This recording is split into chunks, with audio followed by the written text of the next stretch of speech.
जो जो फरवरी 8 का इलेक्शन नज़दीक आता जा रहा है, लगता ये है कि सिचुएशन वाज़ेह हो चुकी है।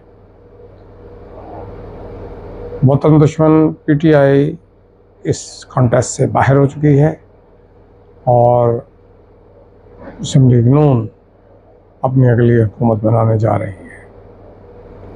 देखिए किस्मत कैसे पलटती है कि बिल्कुल 2018 में बिल्कुल इसके उल्ट सिचुएशन थी।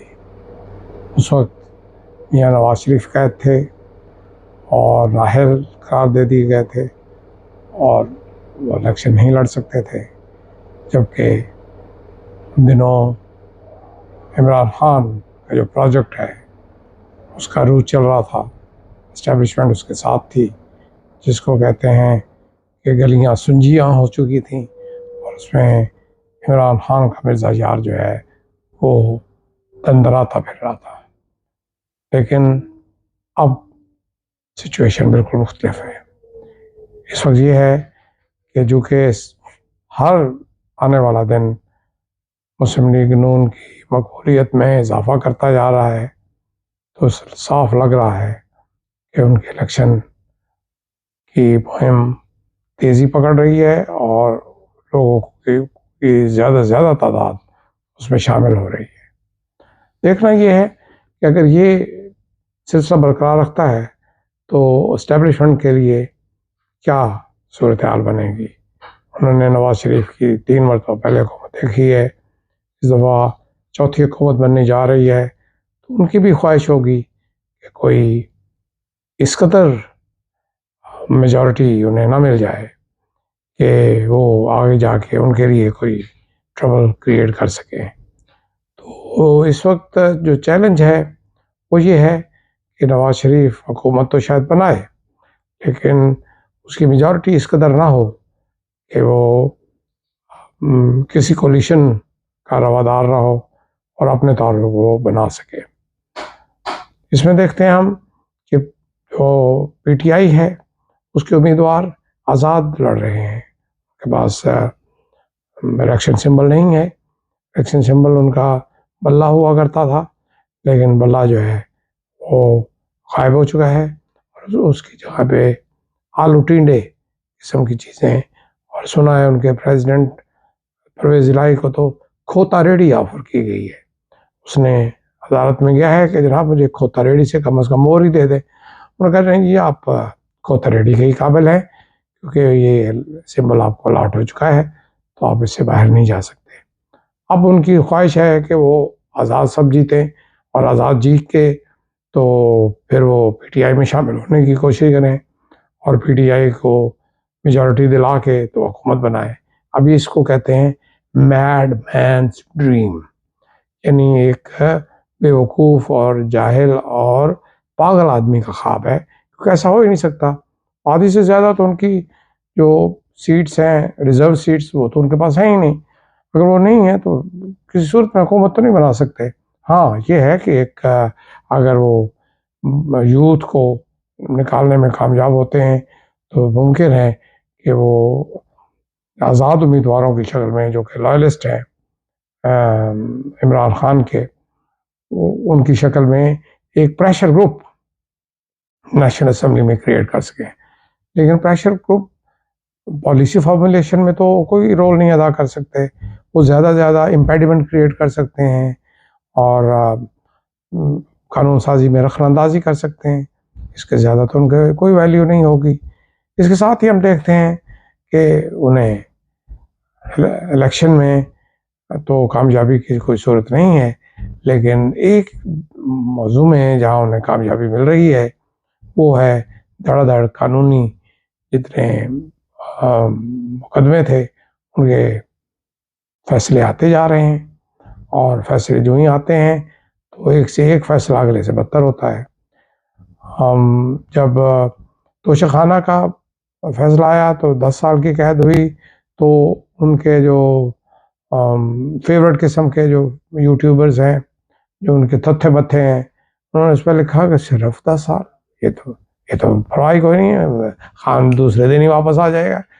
फिर उसके बाद अगले दिन ही उन्हें साइफर में और तोशाखाना मिला के तो 24 साल की सज़ा हो गई। अब 24 साल तो काफ़ी लंबे होते हैं। दूसरा इद्दत में शिद्दत वाला केस भी जो है वो आज सारी रात जारी रहा है, कल उसका फैसला है। तो वो भी साहब ओपन एंड शट केस है कि इद्दत में शिद्दत तो हुई है। 2 मरतबा जब आप निकाह करवाते हैं तो आप खुद तस्लीम कर रहे हैं जी पहला वाला निकाह ठीक नहीं था। पहला वाला निकाह क्यों ठीक नहीं था? क्या मौलवी साहब भी वही थे? क्या मौलवी साहब ने उसमें वो गलत सलत पढ़ दिया था? नहीं, ऐसा नहीं है। वो उन्हें एहसास हो गया था कि ये तो हमने इद्दत में शिद्दत दिखा दी है, जो कि कानूनी तौर पे भी जुर्म है, अखलाकी तौर पे भी जुर्म है और इस्लामी लिहाज से तो उसकी सज़ा कोड़े है। कोड़े छोड़े तो खैर अगर मारे जाते हैं तो अब तक इमरान खान जो है वो कोड़े खा खा के ही शायद दुनिया से रुखसत पजीर हो गया होता।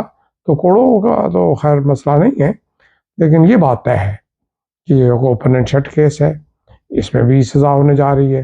तो इसमें भी कम से कम 10 एक साल सज़ा होगी। अब 10 साल सज़ा होती है तो 24 और 10 ये कोई 35 साल के करीब बनते हैं। तो जब इमरान खान बाहर निकलेगा तो वो 95 साल हो चुका होगा। 95 साल बड़ी यंग उम्र होती है और चूँकि वो उसने वर्ल्ड कप जीता हुआ है तो मुमकिन है अंदर से ही बॉल कराता हुआ बाहर आए और दौड़ता हुआ डयाला से निकलेगा कि आया ये मैं, और लोग उसे अपनी बना बाहों में ले लें जैसे कि उसकी ख्वाहिश है। और वो जो यूथी हैं उन्हें तो बूढ़ा होना नहीं है, वो उस वक्त तक भी यूथ ही रहेंगे और इतने ही दिलमुल यकीन रहेंगे और इतने ही ईमान के पक्के रहेंगे कि जो ही उनका जो लीडर है वो अडयाला जेल से निकलेगा 35 साल बाद तो उसे दोनों बाजुओं से वेलकम करेंगे, पकड़ के कंधे पे बिठाएंगे, कंधे पे बिठा के तो प्राइम मिनिस्टर हाउस में छोड़ाएंगे। तो ये सिचुएशन है। अब ऐसा जो है वो एक पाइप ड्रीम है। पाइप ड्रीम जो है वो भी लोगों को देखने का हक है, लेकिन सिचुएशन इस वक्त जो सामने आ रही है वो ये है कि अभी हाल ही में एक सर्वे के मुताबिक जो शहबाज शरीफ की हुकूमत थी उसमें तरक्की भी हुई और जो करप्शन है वो भी डाउन हुई, जबकि इमरान खान के ज़माने में करप्शन भी ऊपर गई और तरक्की जो है वो नील बटा नील थी, क्योंकि वो तो कट्टे बच्चे चल रहे थे और अंडे देना चल रहा था और वो कहीं गैस निकली है, गैस निकल गई होगी, इस किस्म की इकॉनमी थी जो चल रही थी। और इकॉनमी क्या थी कि जी जगह जगह आप लंगर खाने खोल दें और लोगों में मुफ्त रोटी बांटना शुरू करें, ये उनकी इकॉनमी थी। तो ये इस चीज़ को ये बात सामने नज़र आती है कि अब आहिस्ता आहिस्ता लोगों में शऊर सा आता जा रहा है। को अब उनकी ख्वाहिश यही है कि जो उन्होंने यूथ कहते हैं जी बड़े नाराज़ हुए हैं,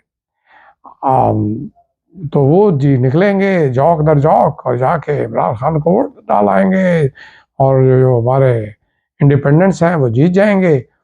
तो इंडिपेंडेंस अगर जीत जाते हैं और उन पर कोई पार्टी कदगन नहीं होती, चाहे 1000 हलफ उठा लें, कानूनी तौर पर उन्हें उन पर कोई कदगन नहीं होगी और जो जीतेगा तो वो कहते हैं ना अंग्रेजी का एक मुहावरा है कि there is a price for every man.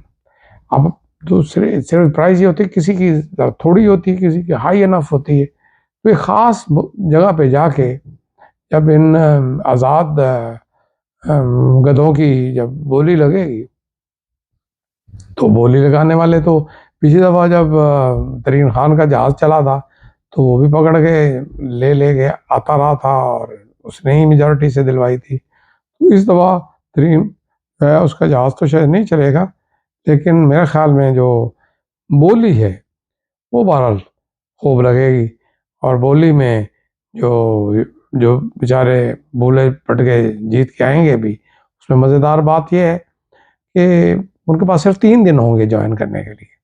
अगर 3 दिन में वो ज्वाइन नहीं करते, आज़ाद जो भी अगर आएगा, जैसे कि इनका दावा है कि जी बहुत ज़्यादा आएंगे, अगर आएंगे तो जो 3 दिन उनके पास होंगे ज्वाइन करने के लिए।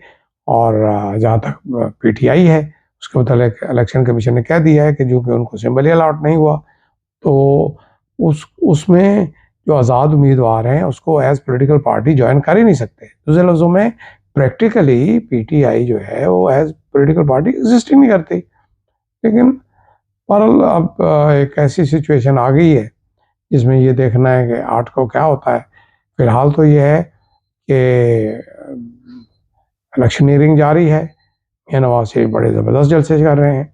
जो हैरान कुन बात है उसमें यह है कि जो भुट्टो का जो नारा है, भुट्टो दे नारे बजणगे, इसमें दफ़ा देखा गया है कि लाहौर में उसको बड़ी ज़बरदस्त पज़ीराई मिली है।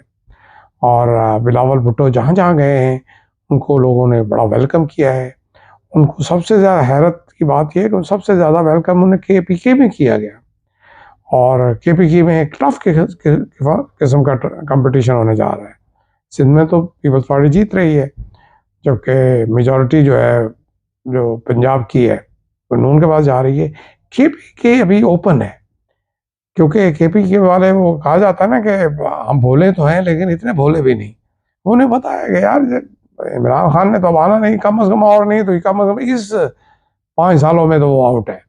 बाद में को सुनवाई वगैरह वगैरह होती है और ऊपर से कोई चेंजेस आती हैं और फिर उसके लिए कोई रास्ते बनते हैं।